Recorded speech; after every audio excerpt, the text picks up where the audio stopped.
மனைவிக்கு கற்பத்தின் கனிகளுக்கு அவன் செய்த துரோகம் அவனுக்கு விரோதமாகவே. இது எப்படி விரோதமாக?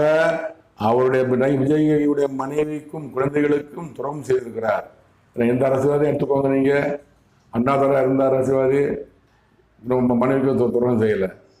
கலைஞர் கண்ணன் இருந்தார், 3 மனைவிகள், ஒன்று இருந்தாங்க, 2 மனைவி இருந்தாங்க, துணையாக இருந்தாங்க, அவன் துரோகம் செய்யலை, குடும்பத்தோடு இருந்தார். எம்ஜிஆர் ஜானகிமார் குடும்பத்தோடு இருந்தார். அது மாதிரி மனைவிக்கு யாரும் அரசியல்வாதிகள் முக ஸ்டாலின் யாரும் துரோகம் செய்யலை, மனைவி குழந்தையோடு இருக்கிறாரு. எடப்பாடி பழனிசாமி மனைவி குழந்தை இருக்கிறாரு. ஒரு அரசியலுக்கு வராரு, ஆனால் மனைவி குழந்தைகள் துரோகம் செய்கிறாரு. மனைவி குழந்தைகளையே வைத்து காப்பாற்ற தெரியாதவர் தமிழ் மக்கள் எப்படி காப்பாற்றுவார்? இதுதான் கடவுளுடைய கேள்வி. கடவுள் கோபம் பார்க்காரு. மனைவிக்கும் குழந்தைக்கும் துரோகம் செய்து அவங்க நல்லவங்க, மனைவி நல்லவங்க, குழந்தை நல்லவங்க என்று இருந்து தெரிகிறது. கடவுள் சொன்ன வார்த்தை தெரிகிறது. துரோகம் செய்கிறது விஜய் தான். யாரோ ஒரு நடிகர் இருக்கான்னு பார்க்குறோம், உண்மை பொய்யான்னு தெரியாது. அவனது